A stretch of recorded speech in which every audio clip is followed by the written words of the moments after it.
Hello there, gamerinos and gamerinas. Welcome to UnicornStorm. This is Rady, and today I got another Souls-like with me. One that I didn't really know about until rather recently.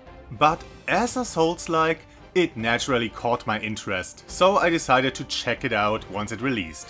Which I did.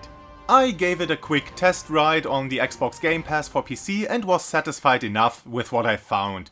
So I got the physical version for my PS5, which is the whole base for my thoughts and observations and critique and all that. From what I've seen, the game doesn't run all too well on PC and the performance patch did not make things better. Even worse, it seems the devs just deactivated features to have it appear to run better, which would be a pretty shitty move if it's true. So yeah, maybe avoid the game on PC for the time being. Though, even on PS5, I did notice some stuttering when running through an area. Now I'm not sure if it's just an animation thing or something wrong with the camera, but it's certainly distracting. Haven't had any problems during combat due to that though, or even noticed it. So as I've mentioned, this here is yet another Souls-like. Oh yeah, this train keeps chugging with no stopping in sight. I guess we will someday reach a point where this niche is oversaturated, but so far there's still some room left for a few more. Especially since these games have, for some time now, stopped being complete Dark Souls copycats and branched out into all kinds of settings and stories. Robots, samurai, deep sea, and this here is one of the few exploring Chinese myths and folklore, like the monkey game. So in this game we play as the warrior Wuchang, who got afflicted with a devastating disease or curse that's plaguing the land right now, providing a good setup for this game. People suffering from the disease lose their memories, so it's a handy way to leave us in the dark about a few things, and also gives a good excuse to explain everything about the world to us. Also, the disease slowly turns people into monsters, so we even have an explanation for our growing abilities. The whole narrative is less freeform than the actual Souls series and the many games trying to copy that way of storytelling. It's still cryptic enough, but more straightforward. The disease can be traced back to a monstrosity rampaging through the lands a while ago, leaving most of the land in shambles. Now bandits roam the streets, plundering abandoned villages. The sick and dying sought shelter in temples, which sadly caused more victims since the people who turned into monsters immediately turned on their former friends and families. And we're in the midst of it. Afflicted with the curse, bearing the same mark as the monsters, which causes most people to attack us in fear, which is a neat contextualization for why the whole game world is hostile.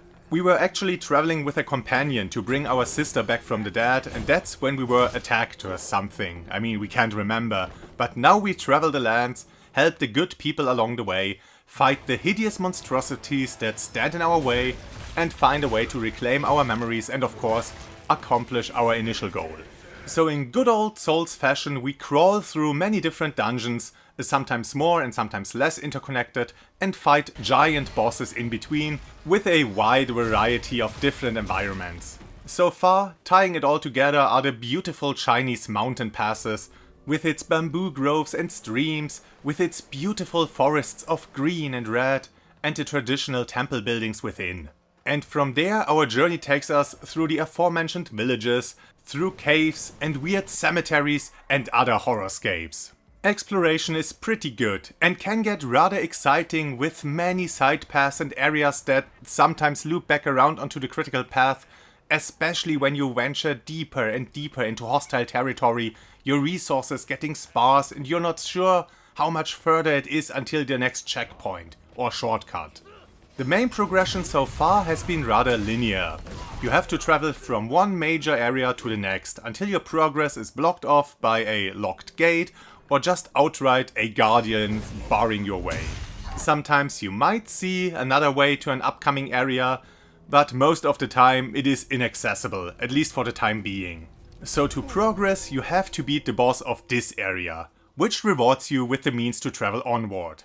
So barring actual open world games like Elden Ring, this game is somewhere in between the different Souls approaches. Like the very open-ended approach of Dark or Demon Souls or Bloodborne, where you often had access to multiple areas with their own bosses that you could tackle in no particular order, and the railroad approach of Lies of P. You still seemingly have to play the main areas in order, but there are many side paths to be found, leading to little goodies, maybe quest givers or special enemies, or sometimes function as an alternate route through an area. And sometimes they lead to whole as extra areas, little, sometimes quite substantial side dungeons with lots of stuff to find. Often you realize only afterwards that it didn't work towards the main progression, which is fun. The exploration does feel really great. But yeah, on the flip side, if you do happen to be stuck on a boss or something, you can't just take a different route or complete another objective first. Something I appreciate a lot in most of FromSoft Souls games. Many of the enemies you encounter are somewhat regular humans and still recognizable humanoids, but there are some more, let's call them, unique designs. No matter which way they look though, their attacks are pretty varied, even between similar humans like bandits. Kinda what you expect from a Souls-like. I mean, this is a requirement for the way these games play. I mean, the combat is the meat of these games, and it's no different in Wuchang. The game very much follows the broader rules of the subgenre, but it doesn't do so all too rigidly. It does its own thing often enough. So instead of having a heavy and fast attack with your main hand and a block and parry with your offhand, in this game you still have a fast and a heavy attack that you can even charge up. But for the other two, you have a weapon group specific discipline, which once discovered can be assigned to any weapon of that type, and a special ability tied to each individual weapon. And the weapon selection is pretty good, not massive. It stays manageable, with all your weapons being divided into a handful of weapon groups. So all swords share the same basic moveset, and so do the staffs, or axes and whatnot. But all those weapons differ slightly when it comes to their stats or reach, maybe even attack speed, I'm not entirely sure. And of course they each have their own special attack, so sometimes you might want to choose an overall worse weapon over a better one, because the unique effect is more useful for the current encounter. So yeah, quite a bit of room to experiment. You still have a dedicated dodge button, but as might have already become apparent, there is no guaranteed option to block or parry attacks. Some weapons provide this maneuver as a discipline or unique ability, but with many weapons you don't get to block damage. So this game here focuses a lot more on dodging. So much that the whole combat is built around perfect dodges. So this game is kinda the opposite of Lies of P, where the dodge was extremely stiff and rigid and you were expected to nail the parries against the enemy's attacks. And it's rather refreshing, since more and more games follow Sekiro's lead and focus on the parry system, which isn't a bad thing at all, but I appreciate the variety. It takes some time to or unlearn some stuff, but after getting used to it, I've been very happy with how the game plays. Though there are certain weapon effects or abilities that carry the clash status, so you can deflect an incoming attack by attacking yourself against it. It doesn't prevent all damage, but a whole lot of it, and it guarantees that your attack won't be interrupted, at least with regular strikes. You're overall less likely to be interrupted than in many other Souls-likes. I often still got a hit in even when the enemy got me first. And this is way more satisfying than getting interrupted from any stray sneeze of an enemy. Not saying a game can't be balanced around it, but if I'm swinging a huge ass axe around, it really doesn't feel all that great if all the momentum just dissipates because you yourself got hit as well. This does mean you have an overall easier time killing enemies that attack faster than you. But you still can't just mindlessly wail on any enemy, because you still get hit a lot in the process of it and ultimately be defeated. That said, it feels to me the game is more on the easier side, for a Souls-like that is. It's often rather easy to avoid the enemy's attacks, even without dodging, and even when they get you, you lose comparatively little health. Also the bosses, their health bars aren't as overblown as in other Souls-likes, and so far they haven't wrecked my shit that hard and didn't go all floobledy-bloop on me. You know what I mean. But of course, this might all change later down the line, but so far it has been an enjoyable ride. Some good challenge, not all too hard. My frustration level stayed satisfyingly low. As I've said, the combat is structured around the Shimmer, a well-timed dodge that rewards you with an action point every time you pull it off. It's called Skyborn Might. Sounds way too epic for what it is. It's a resource you use for all kinds of enhanced combat maneuvers. It gives your disciplines and special abilities more oomph, maybe trigger an additional effect. You can use it to quickly swap weapons and get a faster attack in.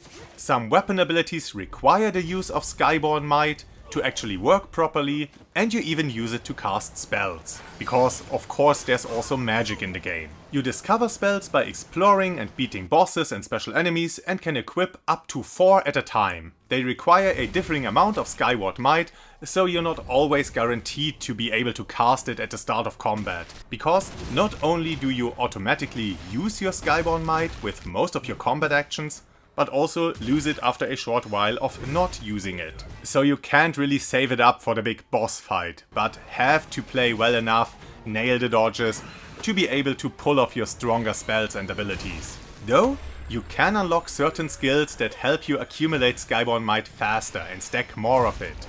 So the more you progress through the game and get stronger through leveling, the more ways you have to earn Skyborn Might, like by hitting an enemy with the final blow of your combo chain, or using certain maneuvers under certain conditions. So I imagine in the late game you will build up Skyborn Might really fast and constantly spend it on all kinds of devastating moves. It reminds me a bit of Clair Obscure's approach, where you also need to accumulate a combat resource for all your special abilities, and at the end of the game, with the right equipment and passive effects, pretty much all you do rewards you with action points and you just spam your strongest attacks the whole time. And there are also some passive effects that can be affected by building up or spending Skyborn Might.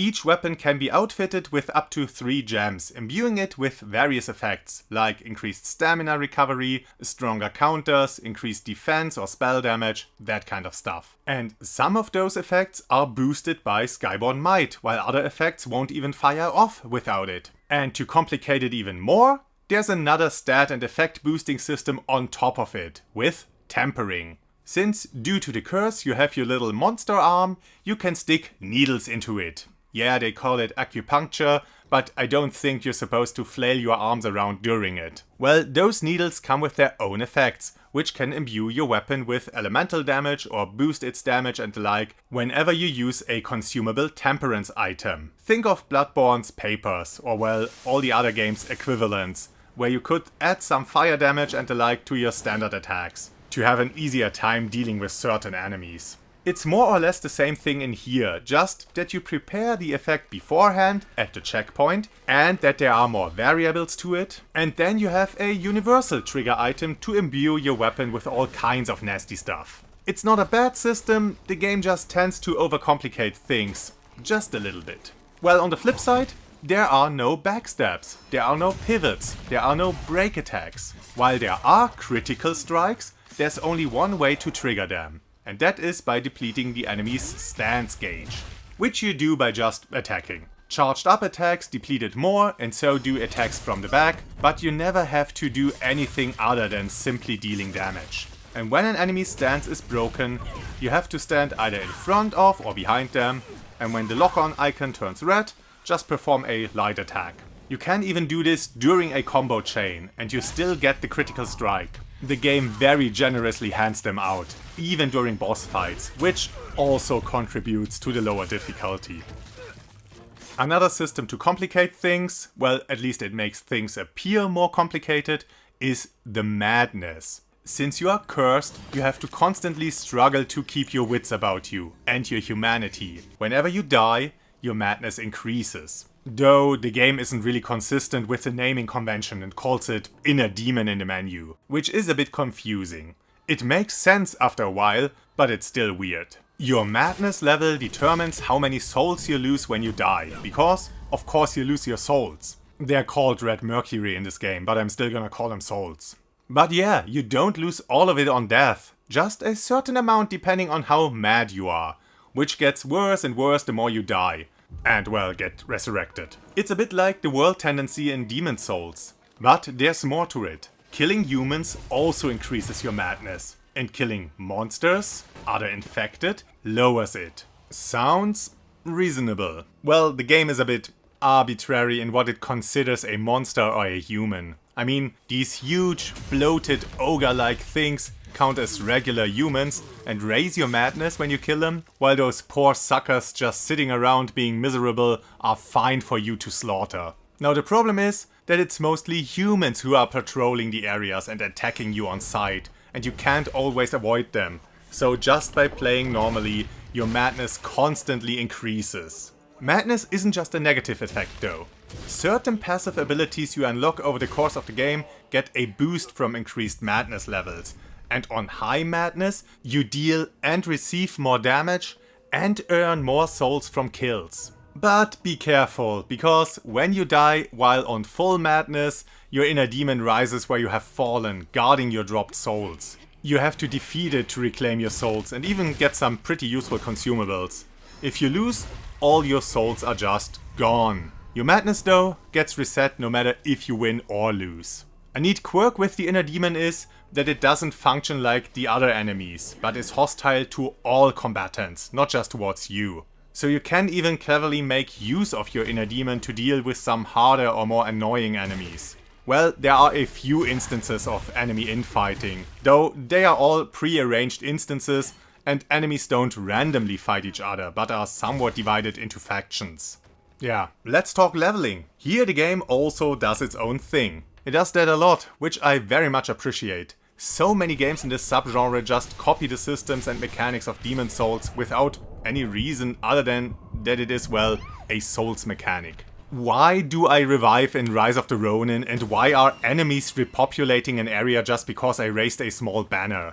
Some games have explanations for it, though certainly come up with after the fact, but still nice. This game does this as well, and well, kudos for contextualizing mechanics. But yeah, every Souls clone has the limited use healing item that refreshes at a checkpoint, the weapon scaling with your attributes, the little fleeing enemies that give out valuable resources you won't get otherwise, reviving and world reset, and the decaying world where its inhabitants are afflicted with a disease causing their minds to deteriorate. This game has it all, but in stark contrast to the more blatant Dark Souls clones, it doesn't just copy everything. And this also goes for leveling up.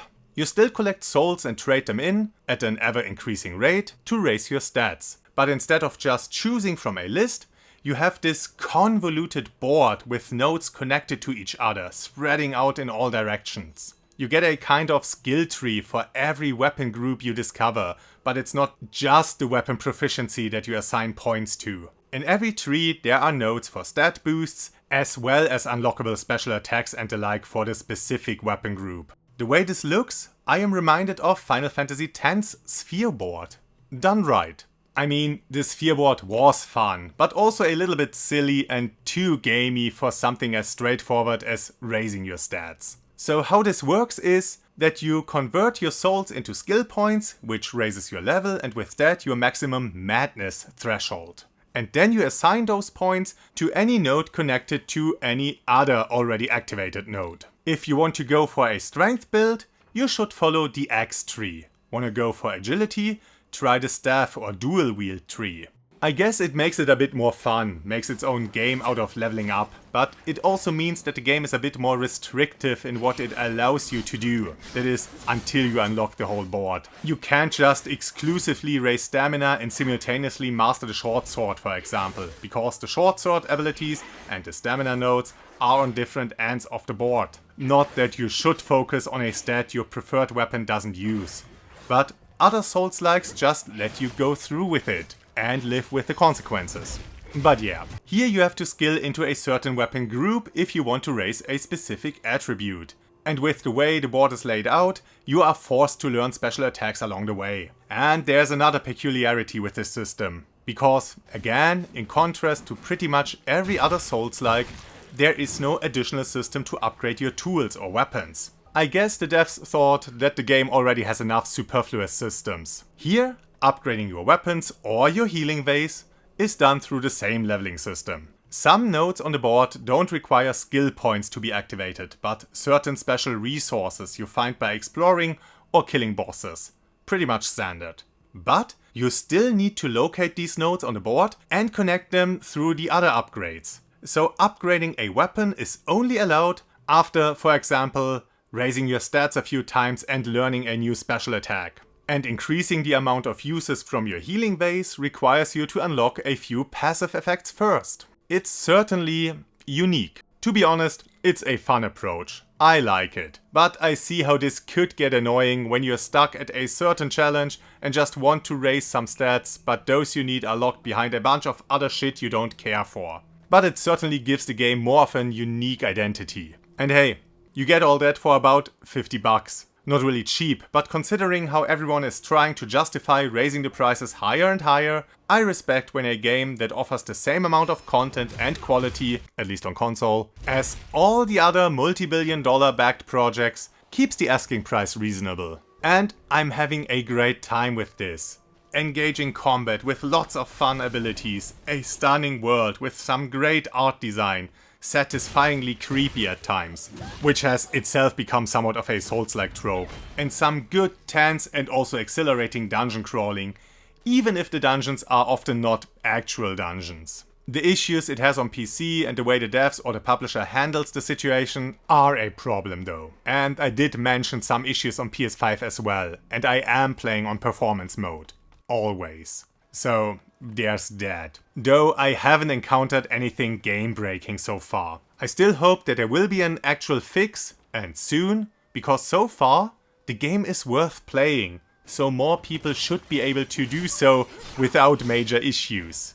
There's also a few minor gripes I have with the game, some missing quality of life features that are present in other games of this style. Lies of P has been such a good role model in that regard, so it's a shame that this game didn't follow suit. I mean, it does in some instances. It changes the XP icon when you have enough souls to level up, and in your fast travel menu it shows the NPCs that are waiting for a quest to be handed in. The game even has a little red compass needle showing you the direction to the nearest yet to be activated checkpoint, so that's handy.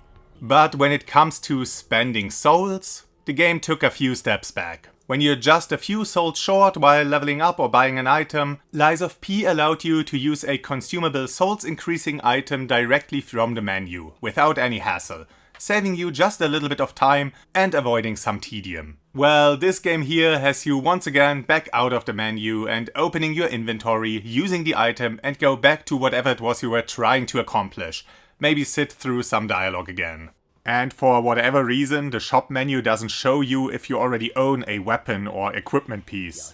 It's a bit annoying, though not as annoying as the item descriptions. Most of them are short, but some, especially when it comes to letters and the like, they have quite a bit to tell you. And you don't just select the item and then get a full page description or anything. No, you have this one window down there where the text automatically scrolls with no way for you to stop it or scroll back or anything. And it's way too fast to comfortably read anything. So when you actually do want to read a document, you have to constantly select and deselect it to reset the scrolling text. Yeah, it's not the biggest issue, but it is annoying, especially when there are better examples already out there. But aside from these handful of minor issues, the game really is a blast. And with the more forgiving approach to the challenges and the focus on mobility, it might even be a good entry point for anyone interested in the genre who might have been too squeamish up until now. But yeah,